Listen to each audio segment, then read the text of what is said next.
ఇక్కడ ఎవరున్నా సరే అక్కడ పెద్ద ఆయనే ఉండాలంటే మరొకరేమో అక్కడ ఎవరున్నా సరే ఇక్కడ మాత్రం మేమే ఉండాలంటున్నారు. ఒకరు నమో నామస్మరణం చేస్తుంటే మరొకరు సెంటిమెంట్ తో సై అంటున్నారు. ఇంతకీ ఎవరా నేతలు? ఎక్కడిది రాజకీయం? Let's watch.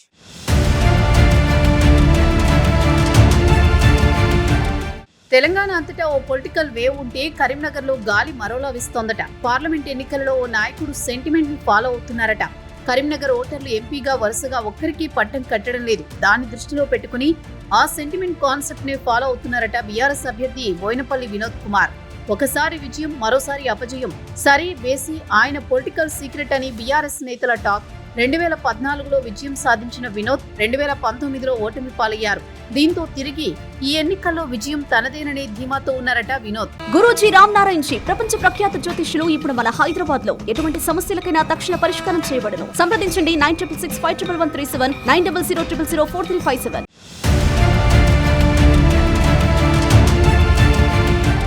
తెలంగాణ రాష్ట్రానికి వచ్చిన నిధులు, జరిగిన పనులు, రాష్ట్రానికి జరుగుతున్న అన్యాయంపై పార్లమెంటు వేదికగా తన పోరాటాన్ని ప్రస్తావిస్తున్నారు వినోద్. కావాలంటే రికార్డ్స్ చూసుకోవాలని ఓటర్ల ముందు చెప్పుకుంటున్నారట. కరీంనగర్ నగరానికి చారిత్రాత్మకంగా నిలిచిపోయే స్మార్ట్ సిటీ బీఆర్ఎస్ ఘనతేనని వినోద్ చెప్పుకొస్తున్నారు.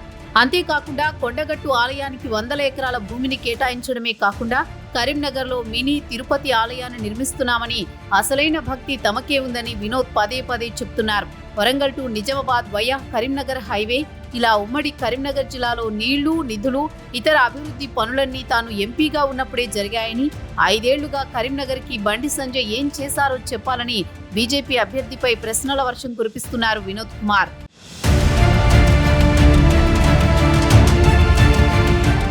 రాష్ట్రంలో కాంగ్రెస్ ప్రభుత్వం వచ్చాక రైతులకు నీళ్లు అందడం లేదని, పైగా ఎప్పుడూ లేనన్ని కరెంటు కోతలు మొదలయ్యాయని కాంగ్రెస్ పై విమర్శలు గుప్పిస్తున్నారు బీఆర్ఎస్ మాజీ ఎంపీ.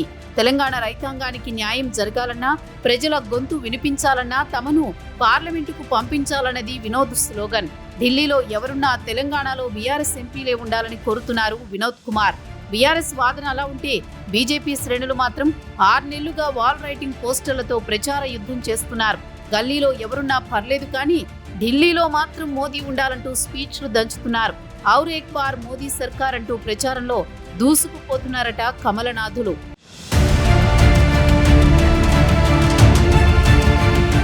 తెలంగాణలో బీఆర్ఎస్ ప్రభుత్వాన్ని గద్దెదించింది తామేనని, ఆ వ్యతిరేకతను కాంగ్రెస్ క్యాచ్ చేసిందని బండి చెప్పుకొస్తున్నారు. Karimnagar smart city, Warangal Nizamabad via Karimnagar highway BJP ఘనతేనన్నది ఆ పార్టీ నేతల వాదన. తాము తెచ్చిన నిధులను బీఆర్ఎస్ తన ఘనతగా చెప్పుకుంటోందని తనదైన స్టైల్లో విమర్శలు చేస్తున్నారు బండి సంజయ్. రాష్ట్ర ప్రభుత్వాలతో అభివృద్ధి సాధ్యం కాదని, కేంద్రంలో ఉన్న మోదీతోనే అభివృద్ధి సాధ్యమంటున్నారు. ఒక్క భారతదేశమే కాదని యావత్ ప్రపంచ దేశాలు మోదీ వైపు చూస్తున్నాయంటున్నారు. యావత్ దేశం శతాబ్దాలుగా ఎదురు చూస్తున్న అయోధ్య రామ మందిరం బీజేపీతోనే సాధ్యమైందని, మరోసారి కేంద్రంలో మోదీ ప్రభుత్వం తథ్యమంటూ ప్రచారం చేస్తున్నారు బీజేపీ సిట్టింగ్ ఎంపీ బండి.